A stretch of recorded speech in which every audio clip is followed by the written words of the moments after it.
I'm Mike Dowdy, and this is the School Leadership Show.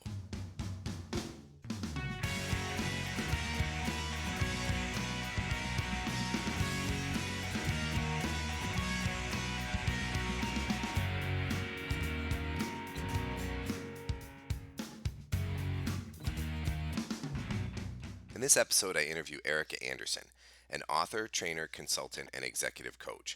The time during this interview flew by.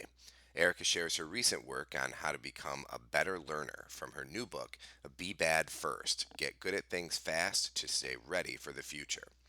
This might sound simple, but it's hard work. Her insightful model, ANEW, ANEW, is a simple and practical approach to learning new things in all aspects of our lives. I also tap into Erica's more than 30 years of coaching high performing leaders to identify common mistakes that leaders must avoid. Erica promised a part two where we will get deeper into her work around the traits of great leaders. You can learn more about Erica Anderson and her work at the website of her company, Proteus, Proteus international.com. And Erica's personal website is ericaanderson.com. Enjoy this interview with Erica Anderson.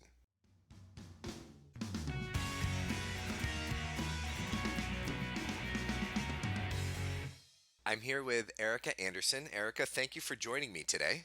Oh, you're so welcome. I'm looking forward to this. And could you tell folks a little bit about yourself and your background? Sure. I am, among other things, the founder of a company called Proteus and started in 1990. And we focus on what we've come to call leader readiness, by which we mean helping individual people be ready to lead at whatever level in their, organization or enterprise, and also helping leaders be ready to lead their organizations into the future. And we have, a variety of ways of doing that. And what got me to contact you initially was your recent work around learning to learn. Hmm. And I feel like as a school administrator, things are changing all the time. There's so much to read and to learn and to know that I feel like I have a hard time not only keeping up, but sometimes learning new things and new ways of thinking. I thought maybe we could start there. Can you tell folks a little bit about the model that you've developed?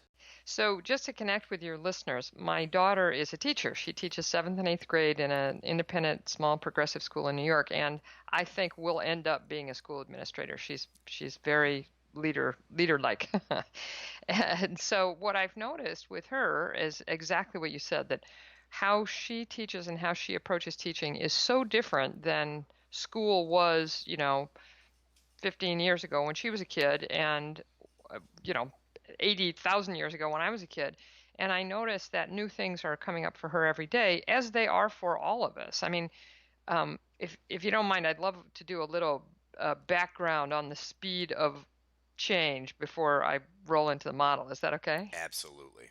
So I spend, the new book that I've written about this, Be Bad First. The first couple of chapters, I just talk about how quickly everything is changing. And one of the examples I use, there's a great, you may remember him, there was a wonderful futurist named Buckminster Fuller. Hmm. And he wrote a book in the early 80s called The Critical Path, and it was about human knowledge. And he proposed in the book, he said, okay, let's propose that in the year 1 AD, the amount of human knowledge that we had is one knowledge unit. Let's just start there and kind of make that up.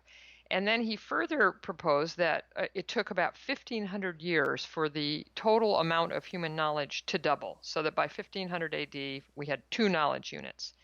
And then it starts to speed up. He proposed that by about 1750, it doubled again, mostly because of the printing press and ocean-going ships, which were such great knowledge viralizing mechanisms. And then, you can see the geometric curve, 1900, 1950, 1975, 1985, it really starts to ramp up. And futurists who have continued his work estimate that now human knowledge, the just pure amount of human knowledge, is doubling about once a year. Wow. Right? And it's just, and we all feel it. I mean, if you put that statistic in human terms, we can all feel it. Just what you said at the beginning. Everyone's job is changing daily. I mean, we work with a lot of organizations, large and small. And years ago, 20, 25 years ago, it used to be that people would say, "Oh, we just went through a big change." And then they stopped changing for a while. And then a couple years later, there'd be another big change. And now it's just continuous. And so, given all that, I really, over the past couple of years especially, came to believe that the key capability for anyone is to be able to learn, is to be able to acquire new skills, new knowledge, new ways of behaving quickly and continuously. That's the way we can all future proof ourselves, and that it's the best way that we can all thrive through change. And so, okay, that sounds great, but how do we do it? How do we do it? Well, which is why I wrote the book. So, over the course of 25 or 30 years of coaching and teaching executives, and also making the effort to be a continuous learner myself, and to help the people who work with and for me to learn, I noticed that there were four mental skills that people who I came to think of as masters of mastery had and used. And we've come to call them the ANU skills because it's an acronym. So those ANU skills are aspiration, neutral self-awareness, endless curiosity, and willingness to be bad first. All right. And so I'll just dive into those if you want me to. Absolutely. So aspiration, as you know, just quite simply means wanting something that you don't now have. The way it turns into a skill, though, is that most people think that that's kind of immutable. That if you don't want something, you don't want it and you're not going to want it. But it turns out that we can make ourselves want things. And people who are good learners learn how to do this because a lot of times when new things come down the pike that we need to learn to do well in our lives or our jobs, we don't really want to learn them.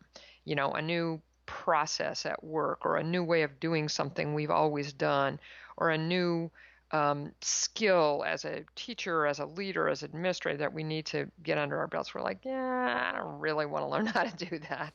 So people who are good learners, they ramp up their own aspiration by doing two things.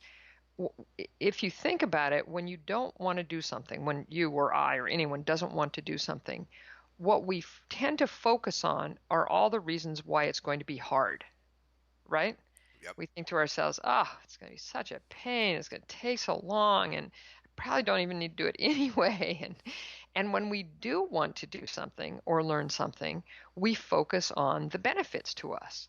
Wow, if I learn that, I'll be able, if I get an MBA, I'll be able to get a better job at work, or if I go down to the store and buy milk, I can put it on my cereal, and I really love how cereal tastes with milk on it. We see the very personal benefits to us of doing the thing or learning the thing. So that's how you can ramp up your own aspiration, by turning your focus from how it's going to be bad and hard and a pain to what it's going to give you. And you have to be careful to really focus on benefits that are personally motivating to you, because often the kind of standard benefits aren't motivating. Like, for instance, we all know we're supposed to exercise. Good for your heart, helps control your weight, yada, yada, yada. But what I've noticed this for myself, is when I actually started to exercise about 15 years ago, it was primarily because my sister had started exercising and had lost weight and really looked and felt great. And I both admire her and am competitive with her. And that was what motivated me to start exercising. So you have to find the benefits that are personal to you, and then envision a future where you will have those benefits. And if you've got it, if you've found a benefit that's motivating to you, you'll find yourself starting to want to do the thing. That's how you can tell if you've got it right. So if you think about, so I want to push you a little bit on that. So if you think Yeah. about a new, let's say it's a new process at work or something, and beyond the benefit of, well, this is going to be more efficient, better for the school, whatever, how do you personalize some things like that? Like exercise is an easy thing to personalize. hmm What about something that's a little more external, where the benefits you have to stretch a little bit? I love that question because it applies. So let's say that your boss has told you that you need to get better at uh, speaking in front of groups. And you're like, yeah, yeah, I know that'd probably be good, and I can see how it'd be good for, you know, my career, kind of. So you really have to find something that is motivating to you, as I said before. So, and it can be anything. It could be, wow, I hate the way I feel before I get up in front of a group, and I'd really like to feel differently. I'd really like to feel confident before I get up in front of a group. Or, you know what? I bet I really like my boss. I hate disappointing my boss. I bet my boss would be really proud of me if I could just knock it out of the park in a presentation. It doesn't matter what it is, it just has to be personally motivating to you. Okay, that makes sense. So really, and as leaders, like I think about, so if I'm working with a teacher or another administrator on changing something, do you, when you coach coaches, right? Do you, is that something you do, is to try to help them elicit from somebody what the benefit is, like prod them in that direction? Absolutely. And in fact, quite a bit of what I do is executive coaching, and that's exactly what I do. If somebody needs to, like, let's say somebody needs to learn to delegate better, and they're not delegating, and even, if we teach them our model, which is very simple and practical, still sometimes they're not delegating. And so then I always assume it's an aspiration problem. So I dig down into it and say, okay, so why aren't you doing this? And, they tell me all the reasons it's a pain and things won't get done as well and whatever, whatever. And I say, okay, what's in it for you to do this? And they almost invariably first kind of read back the standard, oh, I know it'll, people it will be empowered and it'll get stuff off my plate. And it's clear to me that this is not motivating to them at all. And so I just keep digging until, I help them figure out something that really is motivating to them. Well, digging, yeah, continuing to ask why, like, Yeah. and dig and dig and dig until they really get to something that's on that base level of, I can't come up with something off the top of my head, but something very simple that Well, motivates. with delegation, the example I was just using, it's fascinating how people are wired. It's often something like, oh, and you can see when it clicks. They think to themselves either, oh, if I delegated this, I would have time to do this other thing that I really want to do that I haven't been able to get to. So that's one kind of motivation that is often personal for people. And the other, interestingly, is they realize that if they don't delegate more, they're going to lose great people because those people just don't feel challenged enough or don't feel like they're being given enough responsibility. There it is. All right. So after aspiration, what's next in the model? Next is neutral self-awareness. And, generally speaking, we don't see ourselves very clearly. And, some people more than others. One of the statistics I use in the book is there's a guy named David Dunning who writes about, he's a psychologist at Cornell. He writes about self-deception, basically. And he has this really sad statistic that they did a study of college professors and asked them whether they thought they did above average work. And I've heard about this one. I love it. 94% of them said they thought they did above average work. So, 44% of those people are wrong, right? Yep. So the place where we are aware of ourselves is in our internal monologue. So I'm sure you're aware, Mike, that we all talk to ourselves all the time, right? Absolutely. Some of the best conversations I have are with myself. Exactly. And some of the worst conversations we have are with ourselves too, because sometimes that interior monologue is pretty benign. It's just saying things like, "Guy, it's kind of hot in here, and that guy has a big nose, and I really like coffee," whatever. But often it's not benign at all. And it's saying to us things like, "You're fantastic," when you're not, or "You're terrible," when you're not. And so the place to begin becoming more neutrally self-aware is to notice how you're talking to yourself about yourself, especially in new situations, in situations where you're confronted with new learning. And once you start hearing what you're saying to yourself, if you suspect that it may not be right, you ask yourself two questions. You ask yourself, is that accurate? And what facts do I have to support that belief? And by doing that, you are beginning to become what we call a fair witness. it kind of takes you off automatic and you start challenging your assumptions about yourself as though you're a third party almost.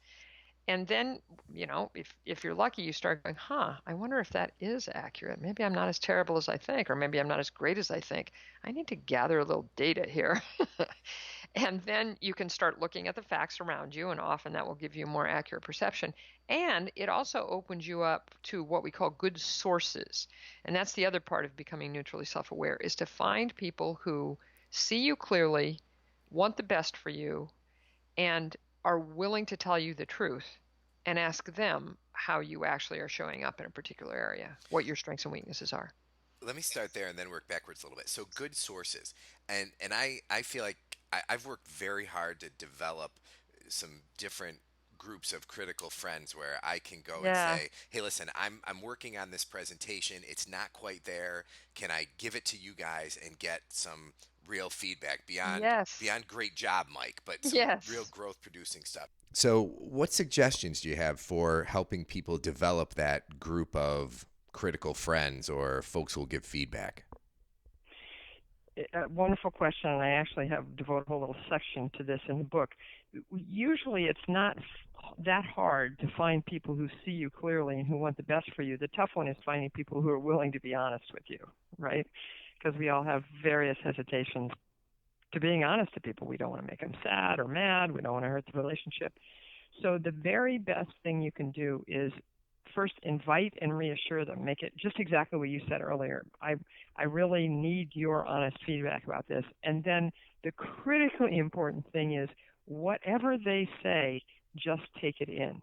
Because what makes people not want to be honest with us is when they get any kind of an uncomfortable response from us. So we defend ourselves, we look sad, we get flustered, so whatever they say, just take it in. Just really take it in as data. Get curious about it if you can. Ask them questions. Oh, can you give me an example of that? The better experience you make it for them to give you feedback, the more likely they are to do it again. And I found too, having people react in writing or, give them some kind of guiding questions around the different aspects that you want feedback about, that seems to help. And I find that that's situational. Some people that's very, very easy for. It, as you say it, as you're implying anyway, it depersonalizes a little bit. It's like, just critiquing something, and it seems less personal and scary. Some people for whom writing is difficult, that just makes it worse. So kind of consider your source. There are some people who will be much more comfortable giving it to you verbally. that's a good point. And maybe give people the option too. Yeah, The, yeah, exactly. the other thing I found effective is when, so I get the feedback. Let's say it's about a presentation. Then I go give the presentation. The presentation goes well. I've incorporated their feedback. And then I kind of close the loop and go back and say, hey, thank you for that feedback because it made the presentation better in these three ways. Absolutely. I mean, it's funny because it ties back to aspiration. The more pleasant you make the experience for them by listening to them and not resisting or defending, by thanking them afterwards, the more you're motivating them to do it again because they'll see the benefit of doing it and their aspiration will increase and they'll want to do it more. So we talked about aspiration. We talked about neutral self awareness. What next? The next one is endless curiosity, and I love this one because it's wired into all of us. If you have ever seen or been around or had children, you know that babies and children are endlessly, relentlessly curious. If we define curiosity as the need to understand and master, I mean, a 3-year-old is just relentless. They ask a million questions. They want to try things over and over again. They want to play that game again and again and again and again until they get it. And it's interesting. Some of the research that I did for the book, I discovered that some neuroscientists see curiosity in babies and small children as a drive, in the same way that hunger and thirst are drives, that it's deeply wired in, that it's a survival mechanism. And if you think about it, I think that's really true. The way we all go from being a cute little blob when we're born to a fairly fully fledged human being by the time we go to school is curiosity. We're just mad to learn how to walk and talk and interact and run and jump and play with scissors and manipulate our parents. And so this is all to the good. We all have this in us. Sadly, by the time we get to be teenagers, and teachers see this more than anybody, it gets largely socialized out of us. And we get to the point where it's much more important for us to seem cool and in the know and to have it all wired than it is to ask those curious questions. So how do you move people out of that mindset? Well, the good news is it's fairly easy to re-engage it because for most of us, it is still smoldering in some places. And for most adults, the place where curiosity lives on is in their hobbies. It's low risk. We're not having to do it in public. We see it as fun. If you think about some hobby that you have that you're interested in, and we all have something, that's where you're curious. That's where you love to like ask questions and find stuff out and figure out how to do it better. And if you notice your self-talk again in those situations where you are curious, you'll realize that you ask a lot of questions that start with how and why and I wonder. When we're not curious, particularly curious, we tend to ask questions that are just purely informational. You know, which of those things, what should I do here? Which of those things is correct? When you're curious, you ask how, why, and I wonder questions. How does that work? Ooh, why did that happen that time and not the time before? I wonder what would happen if I did this, right? So once you start hearing, in effect, in your head, your own self-talk of curiosity, you can start transferring it to areas where you want to get curious. Because usually when we're not curious in an area, our self-talk is disinterested. It's like, oh, this is boring, or I don't care, or who gives a damn kind of. And if you can find even one or two curious questions to ask yourself in an area where you want to start learning, often it serves to sort of prime that pump of curiosity, and you start getting more curious. And then that feeds into that loop of wanting to learn more. Absolutely. I'm completely convinced that curiosity is jet fuel for learning. I mean, one of the examples I use all the way through the book is Michelangelo painting the ceiling of the Sistine Chapel. And the reason I chose that example is because I love history, and I found out in reading some historical, stuff about Michelangelo, that he didn't want to do it, that the Pope had been trying to convince him to do it for years, and finally just gave a kind of popely, you got to do this. And so I guess you can't really say no, in 1500 when the Pope asks you to do something. And so Michelangelo had to ramp up his own aspiration. He was very neutrally self-aware, and he was just endlessly curious. I mean, he found out so much new. Like, one thing is he realized that they were 70 feet off the ground, and he realized that to build regular scaffolding up from the ground with wood, would be both hugely expensive and really unstable. So he got curious about, well, what else could we do? How could we do this differently? Could we use the building? Could we use other materials? And he ended up inventing this brand new system of scaffolding that involved making holes in the walls and then cantilevering wood supports out from that and then moving them around as they needed them and then filling in the holes afterwards.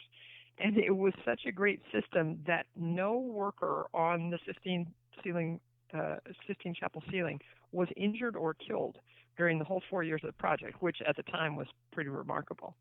Wow. I never knew that story. It's very cool. Yeah. So now kind of the title track of the book here. Yeah.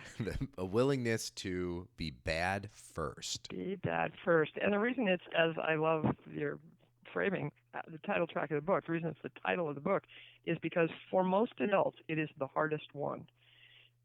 We get to the point when we're, 30, 40, 50, 60, and the older we get, sadly, usually the worse it gets, where we come to rely so heavily on and identify so deeply with our expertise and our experience that it really feels bad to us to have to go back to being a beginner, a novice, which means, just perforce, that you're going to be slow and clumsy and have to ask embarrassing questions and not do it right and have to do it over and over again. All those things that are just the inevitable state of being a novice. We don't like that, and we avoid it at all costs. But the only way you can be a great learner is to be willing and to become fairly comfortable with the discomfort of going back to being a novice over and over again. So and I would completely agree with you. When I think of some of the best leaders I know, that stands out in terms of what feels like a basic character trait that they have, that they're Yes. okay with not knowing and asking questions. Yes. So but how do you coach people to get there for people for whom that doesn't come naturally? Yeah. So again, it lives in how we talk to ourselves. So one, we have a course, a Be Bad First course that teaches these skills. And at the very beginning, we always ask people to do this one simple thing that makes it so abundantly clear. We ask them to to pick up a pen or a pencil and then move it from their dominant hand to their non-dominant hand and try to write their name. And unless you're ambidextrous, it is a very frustrating experience because we all think we know how to write. And if you've ever tried to write with your quote unquote wrong hand, it's really difficult. And the self-talk, we ask people to focus on what they say to themselves during this process. And you find yourself saying things like, "Oh my God, this is so horrible. I'm such a loser. I looks like a 5-year-old. Why can't I do this? I ought to be able to do this." Right? That's your internal monologue. And that tends to be our internal monologue when we're having to be a novice and we're not comfortable with it. I look like an idiot. Everybody will think I'm a loser, especially if you're a leader and you're having to do this in public. Then it's even worse. It's like, oh my God, I'm probably going to get fired. Everybody will think I shouldn't have my job, on and on. So the trick is to change your self-talk, change the way you're talking to yourself about the circumstance. And what we found is the ideal self-talk for being bad first is a balance of what we call accepting not good and faith in your ability to get good. So what that sounds like in your head, instead of all the self-flagellation, is I'm going to be bad at this to begin with. That's inevitable. And I can get better at it. I've gotten better at a lot of things. And if you say some version of that to yourself, it's almost magical. And sometimes you have to say it to yourself a couple times until you start to believe it. It is accurate. It's not, just like a crazy affirmation. It's accurate. I'm going to be bad at this to start with. I can get better at it. I've gotten better at a lot of things. It just quiets down the static, all that self-loathing static in your mind. And then you actually have the bandwidth to learn, and you're comfortable enough to ask those questions and take those steps that you need to start learning. And maybe even having people take it back further to say, think of a time when, or think of something that you're good at right now, and then try to think about a time when you weren't good at it, and Exactly. and really recognize that it things worth doing take time and effort and practice. That's exactly right, Mike. And actually, I talk about exactly that in the book. I say, if you're having a hard time believing the second half of that balanced self-talk, and I can get good at this, do exactly that. We have all gotten good at thousands of things over the course of our lives. And if you remember even a few of them, a couple of things you've gotten better at in the last year or so, it really helps you to have faith in your ability to get better at this thing. Because when we're bad at something, it seems permanent. It's like, oh my God, I'm always going to be terrible at this. But if you, as you say, remind yourself, you know what, I've gone through this a bunch of times. This ultimately, this will be fine. And even reminding yourself of the importance of having a knowledgeable coach, that things require practice. So really kind of depersonalizing it and making it more objective, that there are specific things you can do to get better at whatever it is you're trying to do. Yes, and one of the other thing that I recommend and that we talk about in Being Bad First is once you're in this accurate, balanced, open mindset of I'm going to be bad for a while and then I'll get good, that you can then do what we call bridging. And what that is about, and good learners kind of do it naturally, but you can make it a habit, is to think of things that you know already that are somewhat like this, that share some elements of this, and figure out what you can bridge from here to there. So an example that I use fairly often is a guy I was coaching a couple of years ago who had gotten a big job, running a division of his company in Asia, and he'd never worked in Asia. He'd always been in the U.S. And at first he just sort of ignored the fact that he was in an entirely different culture and it was cultures, and it was really starting to be a I problem. was gonna say, how'd that And go for him? oh, really, really badly. And so, he started getting feedback, and that's when they brought me in to coach him. And I helped him through this and talked to him about the willingness to be bad first. And he got it. He started to calm down, open up, and got less terrified, and was willing. Said, "Yep, I don't know anything about you know being in China. It's going to be hard to begin with, and then I'll get good." And his bridging, what he used to bridge, which I thought was fascinating, is he had moved around a lot when he was a kid because his dad was in the service, and he created some great strategies for being good in a new environment. And the two main things he did was he asked lots and lots of questions, and he reminded himself at every new school. He was in 3 different high schools and 2 different colleges. At every new school, to not assume that it was like the place he'd been before. And so he was able to take those two strategies, which he'd gotten very good at in years past, and apply them in this new situation, and it was really helpful. And that's so applicable to, I would say, leaders and aspiring leaders in schools. When you think about folks who become school administrators, typically they were people who were really good teachers. And the Yeah, skills yes, that you need to be a good teacher aren't necessarily exactly the same skills you need to be a good leader in a school. So yes, kind of yes. having that self-awareness to say, okay, there are going to be different skills that I need to develop that I may not have. I think that's exactly right, and that's the essence of bridging. It's like kind of Goldilocks. Don't bridge too much, don't bridge too little, bridge just right. Because we tend to either think that a new thing is completely unlike our last thing, like that being a school administrator is completely unlike being a teacher, which is not accurate, or that it's exactly the same as being a teacher, which is also not accurate. So the best way to bridge is to get curious. How is this like? How are these two things similar? How are they dissimilar? What can I apply here that I learned in being a teacher? And if you get genuinely curious about it, then you will bridge accurately. I just think the model is fantastic, and it's interesting Oh, because thank you. as you talk through it, it seems so it simple, not simplistic, but simple, and yet it's hard to do. Yes, yes, and I love that distinction, Mike. I say to people quite often, these mental disciplines are very simple, but they're not easy. Those are two different things. Absolutely. Now you've But they work. I mean, that's what I love about it. Just an eminently practical person, and I love cracking these kinds of codes. I love being able to say to people, if you can develop this habit, you can get different results. and That's exciting to me. well, and I like that you're calling it a habit too, because like anything else, the more you do it, the better you'll get at it. And if it becomes part of just the way you think and the way you approach the world, it'll be much easier. Exactly. Yes, exactly. It goes. I'll share one last thing, which is not mine. I learned it years ago from someone else, but I love it. You may be aware of it. Have you ever heard of the ladder of conscious competence? Is that a phrase you're familiar with? Yes. Yeah. So you start out you're unconscious and incompetent. You don't know how to do something, and you're not aware that you don't know how to do it. And then you become consciously incompetent. You suddenly are aware that you're bad at something, And that's and that unpleasant.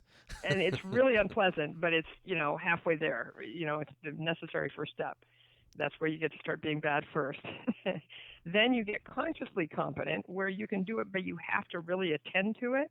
And then, just as you said before, you get to unconscious competence, where it's just a part of how you operate. It is so habitual and wired in. And what I found for myself, we all have soft spots. That aspiration, neutral self-awareness, and endless curiosity have become unconscious confidences for me, that I do them without even thinking about it, and it's wonderful. The one that is still hard for me is willingness to be bad first. And so, as a result, and this is now, I'm going to say what I do, but it's also a recommendation. Is when if you decide to use this model, you or any of your listeners, do a little self-assessment and figure out which one you're least comfortable with, and figure out ways to push against that. So, for instance, with my willingness to be bad first, what I've decided is that every year I will take on a new learning, do something that really makes me uncomfortable. And so this year, my new learning is I've spoken some Spanish for many years, and I decided this year to get fluent. And man, it really pushes up against my uh, unwillingness to be bad first, and I have to repeat my balanced self-talk a lot. And I have a couple of colleagues now who speak Spanish, and one of them offered to have half-hour conversations with me in Spanish a couple of times a month. And those are so hard. I hate not having the right word and, you know, stumbling around and knowing I'm saying things wrong. But you know what? That's that's how you get good at stuff. Absolutely. And I wanted to kind of back us out a little bit, kind of looking more big picture wise, because you've coached lots of different executives in different sectors, and I'm sure different levels of organizations. Any, kind of in general, are there any sort of I want to look in two prongs here. Mistakes to avoid, or things that common mistakes that you see in new leaders or leaders who've just changed roles. And then on the flip side of that, and a lot of times they intertwine, what are some of the most what are some of the traits of the most effective leaders that you've worked with, or traits that you've been able to help folks develop? Oh, great question. So the single most unhelpful thing that a leader can do, especially a new leader, is the opposite of being willing to be bad first, is assuming that you're supposed to now have all the answers. I think that often happens when people get into their first real leader job. It's just it's just anathema to growth and success. You are not supposed to have all the answers. In fact, you're supposed to be better than other people at finding out the answers. That's what a good leader does. Which means, I keep reminding myself of how I feel when I'm at home with my 14-year-old daughter, and yeah, that I get dumber by the day. yeah, I don't know yes, anything. yeah. And in fact, that one of the you talked before about good leaders who do this naturally. One of the best leaders I know, and I've worked with him for many, many years. He has quarterly meetings of his top 20 or 25 people, and he never hesitates if someone's presenting and he's not getting it, to stop the meeting and say, okay, I'm not sure I understand what you're saying. Can you explain it a different way? Or use simpler words. And sometimes he'll just laugh and say, pretend I'm 7 years old. I really don't understand what you're talking about Yep, right now. And absolutely. it's so brave and so confident. And, leaders are worried about doing that because they think they'll look dumb. But every time he does that, I know the people in the room are like, wow, that really takes chops. And it opens up the conversation so that other people then feel like they can do it too. Well, and I'm sure he's probably asking questions that other people in the room have too, but might not be uh, able to Brave enough to brave enough ask, to ask. exactly. And as a result, he's in the media industry, and he just keeps growing, growing, growing, and staying ahead of the curve because that's how he's operating. Now, the second question you asked about attributes of good leaders, that's a whole different conversation we could have. The last book I wrote is called Leading So People Will Follow, and it's about that. It's about the 6 characteristics that we found that really make a leader followable, that people look to see in leaders before they'll really fully sign up. So we could have another We conversation a might whole have other to time. do a part 2 on that one, because that absolutely fascinates me. Now, something else that I like to ask the folks that I talk with. You're obviously successful. You've written a couple of books. You do some great consulting and work with high level, high functioning folks. What are what are some of your own kind of personal habits and life hacks, I guess, for lack of a better term, that you've developed over time that let you be creative and productive and get all your stuff done? Man, I love that question. I'm not sure anyone has ever asked me that question, and it's an easy one to answer because one of my core beliefs in life is the absolute importance of practicing what you preach. So everything that I've put in a book and everything we teach other people. So the first book I wrote is Growing Great Employees, about how to be a good people manager. Then I wrote a book called Being Strategic, about how to develop the habit of mind and action of being strategic in order to solve problems. then leading so people will follow. Now be bad first. Those are the things I do. I try every day to use those things that I encourage other people to do, because I wouldn't have written them down unless I thought they were really the things that would work. I love it. And how do you stay current on what's going on in your field? So do you have any go-to authors or blogs or podcasts? Any suggestions for folks out there who want to really dig into that whole leadership and management world? Well, I have a specific suggestion and then two broad suggestions. I really like Dan Pink and Seth Godin. They're probably my kind of go-to people that I think are going to tell me smart things. And I was incredibly honored and pleased that Seth Godin gave a testimonial for the Be Bad First book. He on the front of the cover he said something like, Erica shares a powerful secret: competency is overrated. I love it. Fun to read, quite powerful, highly recommended. Which just totally made my day, obviously. But he and Dan Pink, I think, are just wonderful thinkers.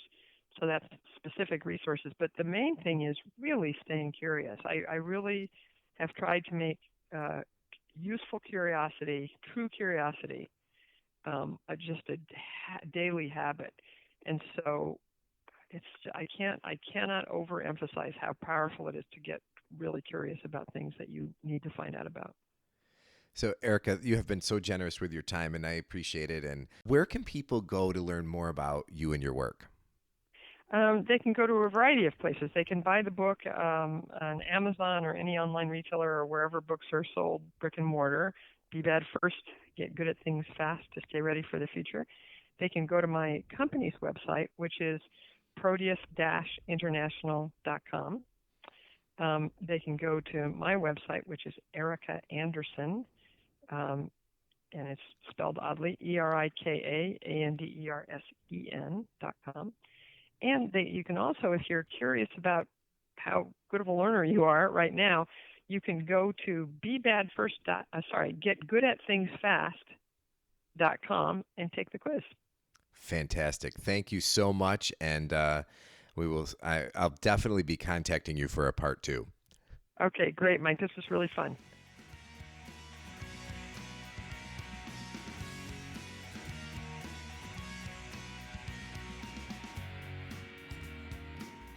Thanks for listening to the School Leadership Show, a podcast for aspiring and practicing school leaders. Send your comments, questions, and show ideas to mike@schoolleadershipshow.com. And please consider rating the podcast in iTunes and leaving a comment, and pass the show along to your colleagues.